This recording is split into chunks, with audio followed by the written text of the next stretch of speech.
Disney princes are dashing, perfect examples of what every man should be, right? Wrong. Your childhood crushes are thieves, brutes, and utter morons with pretty faces. So now that Disney owns most of the movies in existence, who are all the Disney princes? Do Black Panther, Thor, Loki, Luke Skywalker, and Jake Sully from Avatar count? Disney also owns Buffy the Vampire Slayer and The Princess Bride now. If Buttercup and Buffy aren't the best Disney princesses of all time now, who are? Until we decide, let's dive into the classic Disney princes. See, they may seem great on the outside, but they're a serious messed up group of dudes. Some of them are outright crazy. So let's expose these princely jerkwads for who they really are. Here's proof that Disney princes are actually messed up. Ouch.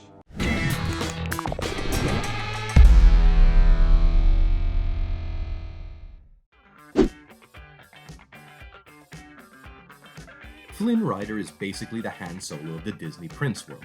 That is, unless you count Han Solo as a Disney prince. His rugged demeanor and smoldering good looks basically make Prince Charming look like a boring nerd.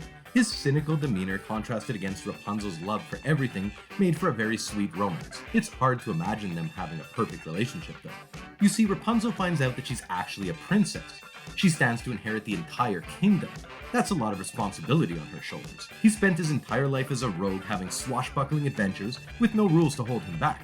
That means his full-time duty as husband to the queen is going to be a rough transition. His lack of nobility means he's less likely to be king, as he's basically professional arm candy. That seems like a stifling life for someone who used to get his kicks on merry adventures. Judging from how Han Solo's marriage to Princess Leia went, they might be in trouble. Dad and their son will probably go evil and try to take over the world.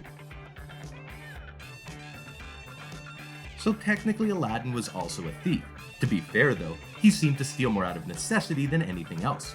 By the end of the movie, it really seemed as though Aladdin has left his thieving days behind. That doesn't mean he's perfect though, because one day, Jasmine no doubt wakes up in a cold sweat with a startling realization: her husband is a moron. See, both of them are from the impoverished Agrabah. This is a country so in trouble that orphans have no choice but to steal for food, the crimes of which have some pretty Luke Skywalker, Jaime Lannister levels of punishment. So how idiotic and selfish is it for one of these orphans to use 3 magical wishes on getting himself a lady through deceit? What's worse is that the deceit doesn't really work. Jasmine isn't all that interested in the boorish Prince Ali, glorious he, Ali Ababwa. She's only truly interested in the diamond in the rough Aladdin. This means that Aladdin learns a very important lesson. Don't waste wishes on selfish nonsense. Instead of, I don't know, fixing Agrabah's problems by saving starving orphans, he gets a girl he would have gotten anyways. That's gotta be a rough mistake to live with.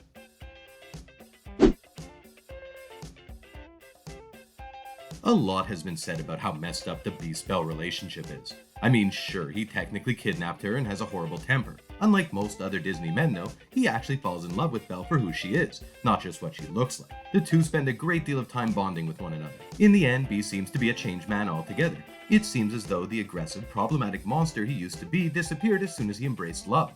It's almost like they did that on purpose with symbolism or something like that. There is a much bigger problem with Beast though. He's a rich noble in France during the mid-1700s. If you've taken high school history or seen the movie Les Mis, you know that that's around the time of the French Revolution. Now the Beast and Belle probably would have had a few decades of bliss together, but not a happily ever after. You remember that scene where Gaston and a bunch of townspeople attack the castle with an angry mob? It basically would end like that, but with a much darker ending.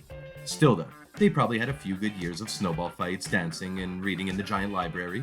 That's something, right?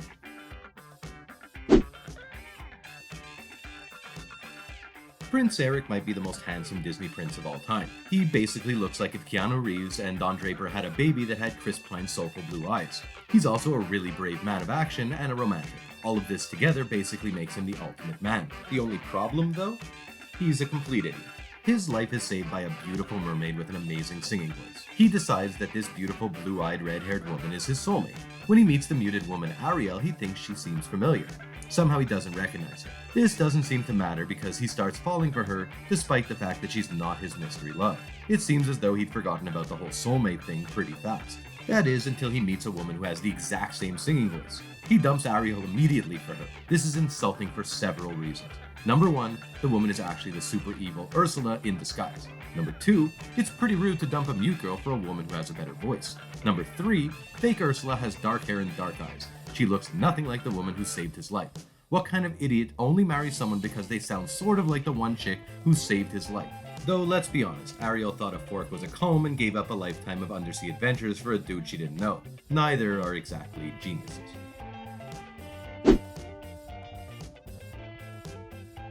A lot of people talk about the awesome songs in Frozen, but few people talk about its great plot twist. Early in the movie, the lonely Anna is introduced to Prince Hans and has an instant connection with the handsome man of action. A wedding seems to be in the works within a day. The big twist though, Hans is actually evil. The whole time that he was a charming prince was just a trick.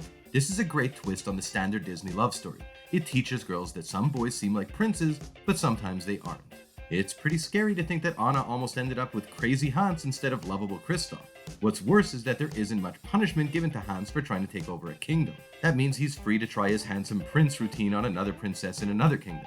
He's basically the Disney equivalent of a con artist. He probably plans to build a giant empire by pretending to be a handsome prince to lonely princesses. Then when his wives have an accident, he'll move on to the next castle and try all over again. The fact that he's kind of an idiot is the only thing standing in the way of his world domination.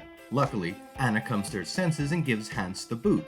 That being said, Kristoff isn't exactly the healthiest choice. He was raised by trolls and talks to and for his reindeer best friend.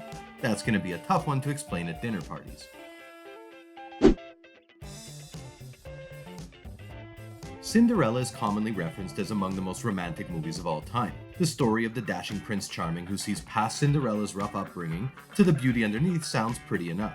Except if you think about it for more than 2 seconds, you realize that Charming is insane. Imagine that story again, but not from Cinderella's perspective. Imagine the story is from the point of view of one of Charming's attendants. Your boss comes up to you and says that he met the greatest woman ever at the ball last night. She ran off, but he still has her shoe. You suggest that he waits till the next ball to see if she returns. He scoffs at this and tells you to assemble your men. You are to march him around the kingdom, shooing every woman until he finds the foot that matches. Aside from the fact that several dozen women probably have Cinderella's shoe size, this plan is crazy. It also doesn't point to a good life for Cinderella. Imagine that same level of obsessive behavior on a daily basis. Cinderella would say something like she had an amazing soup somewhere in the city, but can't remember where. Her and Charming would have to go to every soup place in the kingdom until she found the right soup. If they visited another castle that had better stained glass, Charming would probably hire dozens of artists until one topped it. Someone with that level of commitment to something so trivial isn't as romantic as it seems.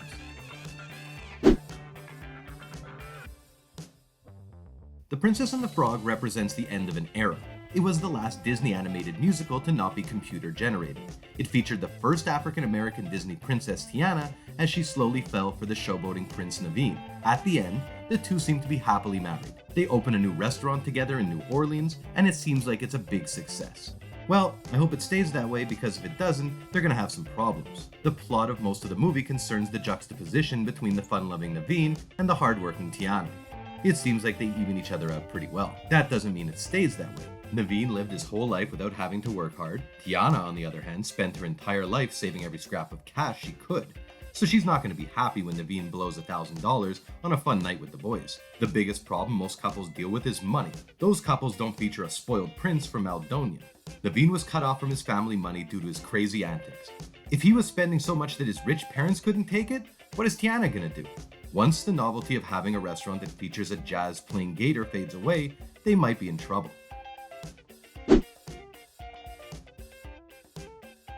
The Lion King is one of the greatest animated movies of all time. It adapts the story of Shakespeare's Hamlet into a grand African adventure. The twist this time is that our dashing Disney prince is a lion. Simba's journey from childhood to exile and then to redemption is one of the most epic character arcs in Disney history. That doesn't mean he'll make a good king though. See, Simba spent his childhood learning from Mufasa, but he spent his adolescence with Timon and Pumbaa. Mufasa may have taught him about responsibility, but his Hakuna Matata pals taught him about the values of doing absolutely nothing. Going straight from a bug-eating lifestyle with his pals to having to save the Pride Lands is quite the change. Sure, he manages to beat Scar in that epic battle, but those aren't exactly leadership credentials. You know the lazy guy you went to high school with? Imagine that guy just randomly gets to be president. That's basically the end of the Lion King. Something tells me that no worries philosophy isn't going to make for a good economic policy.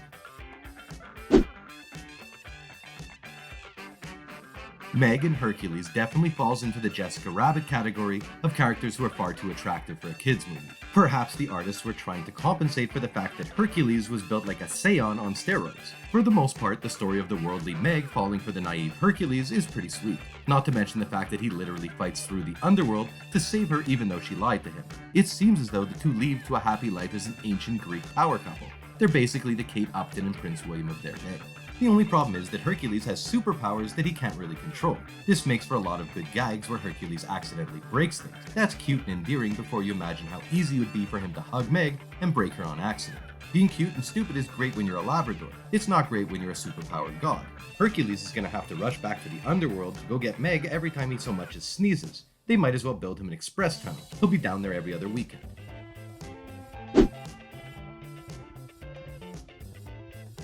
The late 90s were a weird time. In any other time period, a white Tarzan with dreads who skateboards on treetops to the songs of Phil Collins would be weird. We didn't even blink in 1999 when Disney did exactly that in their Tarzan adaptation. The love story in the movie was actually pretty cute. Instead of Jane being a ditzy princess like many other Disney female characters, she was a brilliant scientist. Tarzan is attracted to her mind and all the things she has to teach him.